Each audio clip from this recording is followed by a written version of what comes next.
But now they're in this weird portion where it's reboots. Yeah. It's literally shitty reboots of beloved childhood or not too long ago ideas. And they're putting their own message and spin on it, and they're all bombing. But what I want you guys to do, like, let's do this together as a mental exercise, is this. Take away, is it right? Is it wrong? Is it sexist? Is it racist? Should they be allowed to do it? Should they not be allowed or whatever? Put yourself in the shoes of the people that actually create these things and make these movies and these films. Why do you think that they're motivated to make that stuff? Do they think it's because that they think they're going to make something that is appetizing for us to watch, and then our interest is going to garner them a lot of money? Because that's how it used to be. They used to make things that people want to see so they can make money. And also there was people that were just artists out there that just want to put their art out there and as purists. Like, why do you think that they're making in this formulaic way these things that are just bombing that nobody wants to see? And that's where I just take all the moral quandaries off the table, and I just look at that as them, as the guy sitting behind the desk at Disney or at whatever, Universal Studios, the one that commissions Netflix, the project, them, the guy that comes in as the director and says, hey, I want to make this movie, and he goes, pitch it to me, and it has to have X, Y, and Z check marks on it. Do they think it's because it's going to be good and that it makes money, or is it something else? And forget how you feel about whether or not they should make it or shouldn't make it. Is it right? Is it wrong? Just boil it down to its base point, put yourself in their shoes, and ask yourself, if you were them, what would your motive be? Are they fighting some kind of altruistic fight that no one that's ever been rich and powerful has ever fought before in the history of fucking time?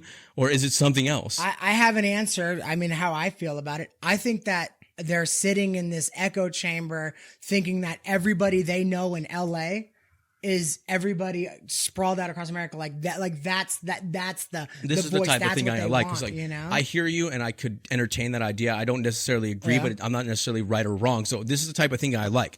That makes sense to me. I just feel like, is it because all of these structures, if you will, whether it be movies or directors or whatever, Disney, whatever structures they are, it doesn't matter, Amazon, Apple, it doesn't fucking matter what the structure is. Do they all, if one of them falls out of the line, do the rest destroy that one? So is it like a self-preservation? We have to toe the line and move together as one unit. Otherwise we get persecuted and we get destroyed. Or is it because they think that this is actually just fucking good content? Or are those the only two options? I want no. I'm raising these questions because I want you guys to think about it too. I don't know. I'm literally just thinking at this point in time. Let me open up a new door. And I'm a little bit drunk, so forgive me if my logic isn't perfectly sound. No. Here. And I'm out of my mind, so it sounds totally sound to me.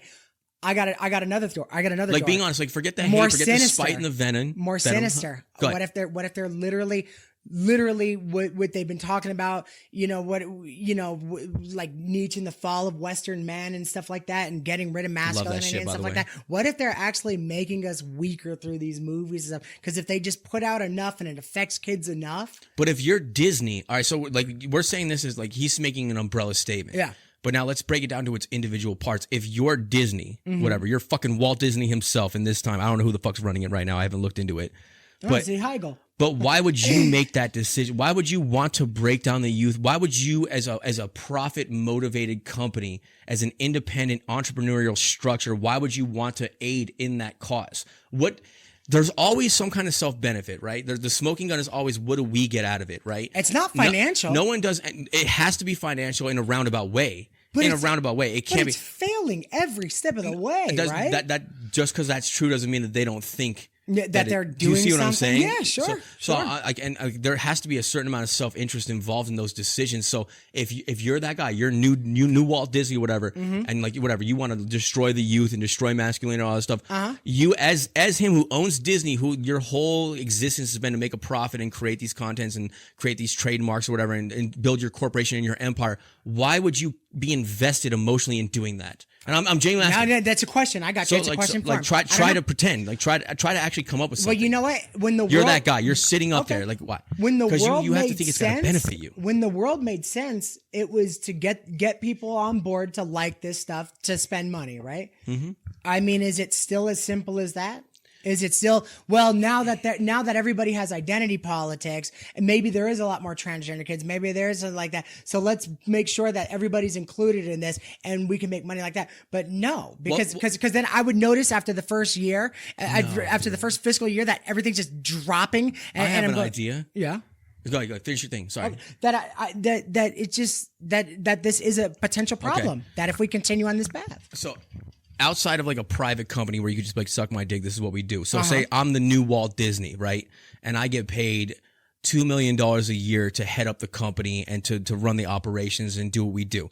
And now I'm responsible for making decisions of what we create. And now I'm running you a scenario. This is a hypothetical. And now I'm sitting there behind my desk, whatever, and this new social climate takes precedence. And I start seeing anyone who falls out of line or like goes against the new, like whatever social pressures that are happening, gets canceled, gets fired, gets persecuted, gets everything taken away from them and gets destroyed. So now me as the Walt Disney, where my salary is $2 million a year, and that's what I'm used to making. And in the past, the appetite was for good content and groundbreaking content and entertaining content and get ticket sales and things like that. Now I understand that if I pursue that path of revenue, which is the best thing for the company as a whole, but I will get ostracized and I will get fired and I will get my salary taken away and persecuted, I'm going to no longer care about the benefit of the entire company or the quality of the content as a whole. And I'm going to do what I have to do to preserve my job. And that's where the self-interest comes into play. I think that that's more reasonable and more logical and more likely than anything else. So they're not dumb. They're just being strong-armed. Yes. And they're also selfish, and they don't care about like whatever, like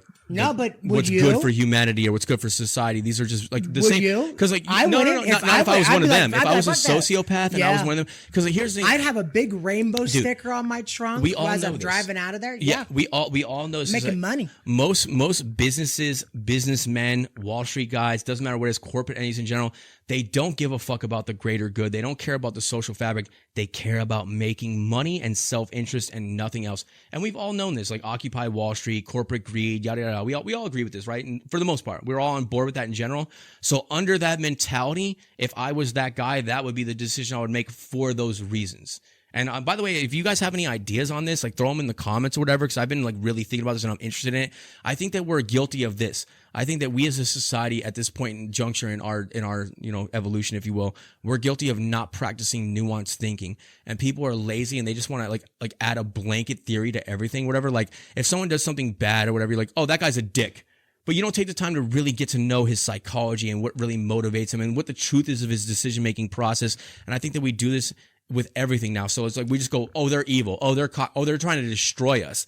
But I want to get back to more nuanced thinking and breaking things down and really looking at the individual parts to truly understand what it is that's actually happening. Because you can't change or deal with reality if you don't know or understand or accept reality. Sure. But man, wouldn't it be nice if like there was some brave one who did have power and stock in these companies? Wouldn't it be nice? It would be nice against this tyranny. Yeah, you know what I mean. It would be very nice, and maybe others would follow. I mean, isn't that what makes amazing? You know what I mean? Yes. And I'm just saying, I think that person will come into existence out of necessity. Every imbalance creates a counterpoint. If that makes any sense. And I guess what kind of bothers me, dude, is that.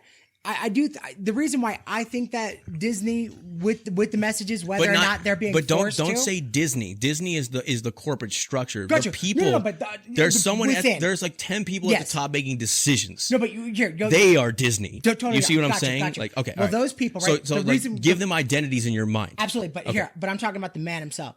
I'm talking about a guy, Walt Disney. Okay. I'm talking about our Walt Disney in this analogy. Who didn't have 2 pennies to fucking rub actual together. Walt Disney. Actual Walt Disney. Okay, all right, go ahead. Didn't have 2 pennies rubbed together, makes this company, and then years and years later, these 10 people that are on the board are doing all these horrible things. And I get it. You said the social climate and they kind of have to play along, you know what I mean? And I'm just saying, because their ass is held to the fire. Exactly. And I just wish that, like, I don't know, like there would just be some balls in that room and they go, you know what? This isn't what his vision was.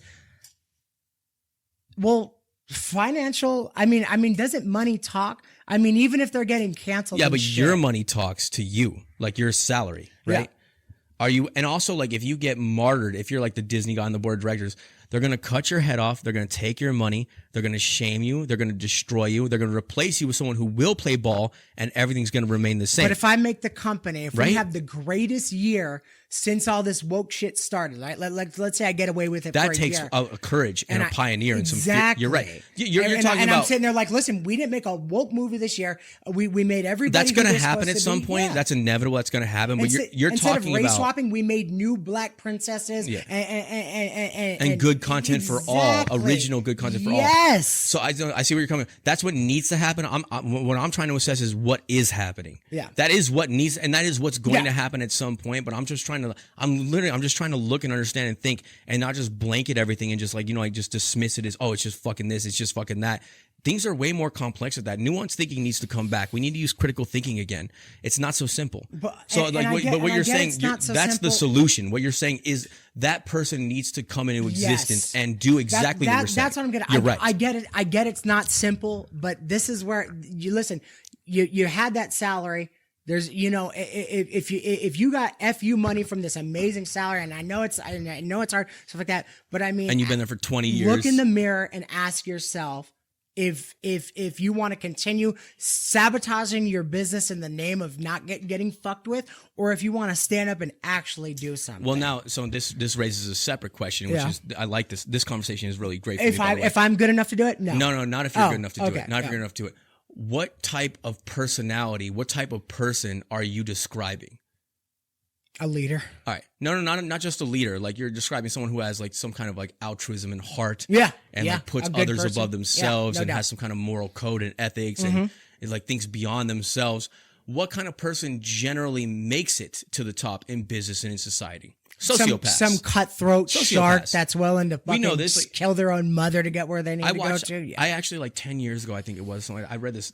I fucking wish I said, there was an article that I read, and it was talking about the percentage of people that are in leadership and high power positions that are sociopaths, and it was remarkably high. It was disproportionate to those who are not. They said that there's a lot of psychological issues Psychopaths for people and sociopaths like politicians, they need to be crazy to get to that level, because the things that you need to do to get to the top, especially the presidency and shit like that. You know what I mean? So now, if that's been true throughout the dawn of time, if you will, and those are the people who have ascended to these positions of power, who do occupy these seats, then the social climate does what it does now. What do you think that personality type does? It does this, right?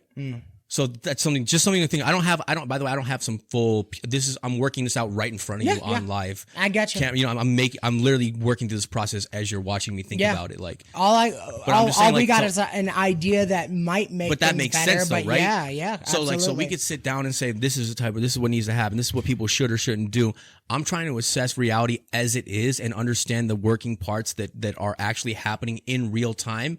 So then if I can understand that deeply enough, if we can understand that deeply enough, then we can actually see what direction we need to go in to make change, instead of just pointing fingers and assigning blame and yelling back and forth, which right, wrong, or indifferent does nothing. You have to understand the true situation. We have to be in agreement of that. So then the question becomes, how do you incentivize? Because all right, so we can't get these sociopaths. I'm getting on some. We can't get these sociopaths and these psychopaths out of these positions of power that they've already attained and achieved. Right? They're there. They have their hands in the mix, if you will.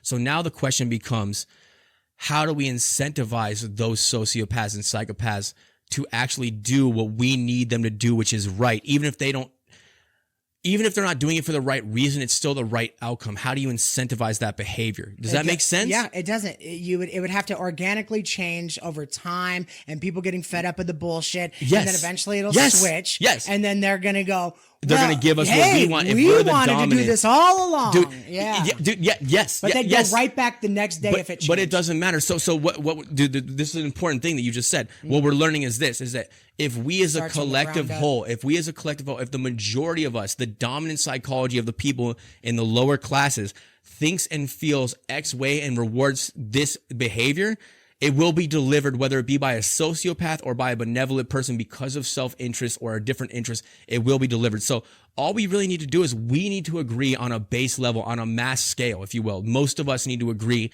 that these are things that we want. And this is how you don't vote just by arguing with philosophies and like lashing out and fighting and yelling and screaming. You vote with the wallet.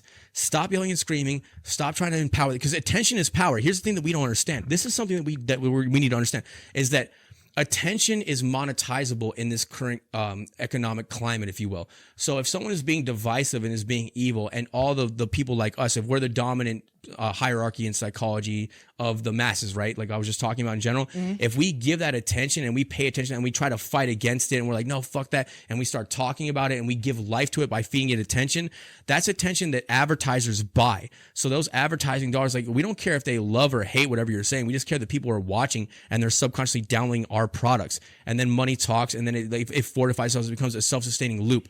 So all we have to do is just vote with our wallets, not with our opinions.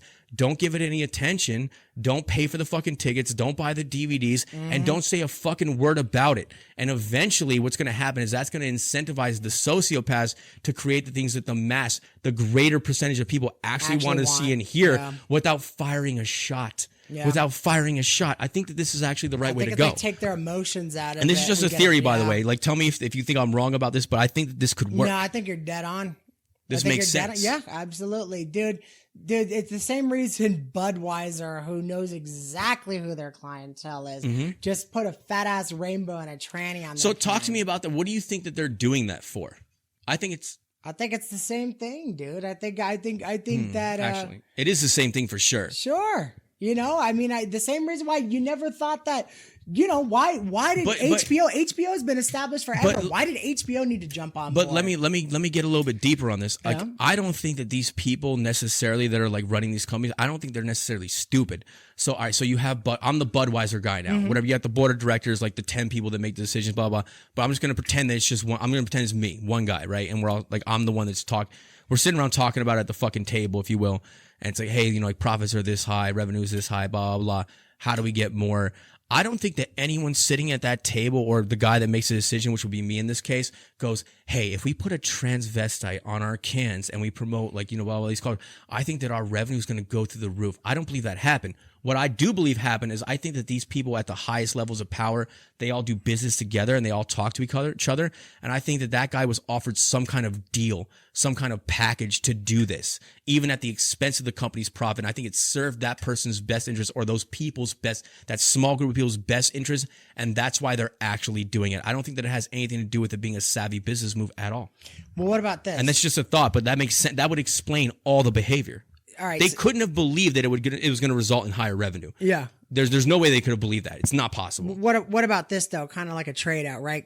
Because you got the people that were going to go fucking berserk and never buy them again. Yeah. You're also going to get the people on the left that are going to start buying it to support the company. No, they won't though. They're all talk, man. Those people, they talk and they rally, but only when it interests themselves. They only riot in the streets when they can steal a pair of shoes. Yeah. They don't actually do anything altruistic. Just like the same way that, like, women's rights, Bill Burr has that great bit where he's like, you don't support your own sports. You don't watch your own soccer or basketball. And why you? It wasn't us that needed to be there when he said that. Yeah. Yeah. So I don't think that that's the case, man. And I think that but I mean, who do you think that their base clientele is? Bud Light. But there's a lot of the blue collar Democrats that are still Democrats that whether they're on board with the bullshit or not. And I'm not saying you're wrong.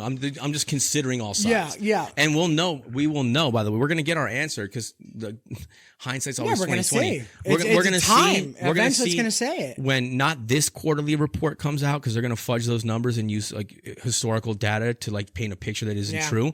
When the next 2 quarterly reports comes out, we're going to know the fucking truth if they stay with this campaign. So pay attention to that, by the way. Get Yahoo Finance, watch that shit. Hit, or is it just dude? Their stock took a fucking face punch like the day after they did that shit. But that's just the stock price. So we'll know when the numbers come out, and not these numbers. People still are buying. You see what I'm saying? Yeah. And then also what'll happen is like they'll switch gears if they're not incentivized to continue to do so, if you will. So just a few things to consider, man. I don't know. Like I'm sorry if I'm like being. If I'm rambling or going like off the rails, whatever. but I think about this shit, dude. Yeah. Does that make sense? I'm curious if one of these juggernauts, like, I mean, Budweiser is the juggernaut, the king of all beers. You know? Yes, what I mean? but who is all right? So who's not Budweiser? Bud Light. Yeah, but Budweiser, it's still Anaheim. I know. It's called line extension, yeah. like they have. But I'm saying like we're talking about the brand of Bud Light. Who drinks Bud Light the most? I think that. All right, so let's go with. I was gonna say let's go with your profit motive idea. Mm-hmm. So there is a possibility that if I'm at the top, I go, okay, Bud Light is mostly like college kids and high school kids playing beer pong. They will buy it. They're progressive. They're gonna support this. So maybe we'll take a shot at this because that is our primary demographic. So maybe that was their thinking, but I'm not necessarily sure. I'm not sure. I don't know. That could be true, and so could the last thing that I said be true as well. But the numbers will tell the truth. And what they do after those numbers come out, not just once, but more times in a row, then we'll know the fucking truth. Then we're going to know exactly what it is. Every underage drinking event that ever took place, there was always beer a case pong, of buddy. Bud Light. Yeah, exactly. You don't get too hammered. You could drink a shit ton of it. I understand. Actually, that shit's strong, man. Nah, fuck no. It's the weakest beer on the planet Earth. Have you ever played beer pong and got really fucked up though? Because you're just smashing, like maybe you're just getting your ass kicked at it and you're losing so quick. That has happened, but also there was a couple of times. Huge mistake, by the way. Don't do it. I'm sure that you're all gonna do it, you young kids. Don't do it. We played beer pong with shots of whiskey. No. Yeah. Yeah. And by the way, I'm not a great shot. I don't make a lot of shots. No, because the champions of it is always two fucking hot girls that come up and just blow everybody out of the water. Why? Why is that? Do you know who wins at beer pong more than anyone else? Who? Tall people. Oh, because they lean over the table and because just dunk I'm that convinced shit? it's because so I'm short as fuck. Like when I shoot, I have to like arc it. And by the way, I'm not a good shot anyways. But every tall person that I've ever met, they're so high above the cups, they're just firing down into the cup. Yeah. Like it's just like a bop, like right there. Even if they're not leaning over, they're firing at a different angle. I have to like arc it and get it to lob in. They're just like boop. Yeah, and their names are always like Wayne or something. Jim. Yeah. Yeah. So interesting shit, man. Yeah, no, dude, that was a good discussion, honestly. A little impromptu social study. Yeah. So And we'll get the answers. we're gonna get the. It's just I time. think that things are changing and the pendulum is swinging for sure. I hope so, man. We had this discussion long before we even started the show, as if the pendulum does swing the other way, and we're pretty much due for that fucker to start coming down, right? I mean, we are so far left right now; it's like insane. No? There's no doubt. Also, I think that you could even feel like in the social climate that the appetite has changed. Like we're not caring as much about all this shit as we used to. We're not fucking. It's just not as inflammatory as it was. Like that's the thing about emotions and like the human condition in general is that human beings are designed to adapt. So you can't feel as strongly about a thing consistently forever. Eventually it becomes normalized to you. You adapt to it and the feeling is blunted by repetition of said feeling. Like if you have a kid, like whatever, you have a little kid and you're an abusive parent for the sake of argument and you get in that kid's face and you scream at that little kid. The first like 100 times you do that, that kid's going to have the fear of God, piss his pants, be terrified, shit himself. There's going to come a day where it's not going to register anymore because that kid's going to adapt to that tone of voice and that way of dealing with things and that feeling that they have. And it gets lessened and lessened and lessened. Those are the ones that act out and then eventually, eventually they start working out and they beat the shit out of you when they get strong and older. I'm just saying like, it's the same, but that's the same on a collective level too. Like everything gets blunted by repetition. You know?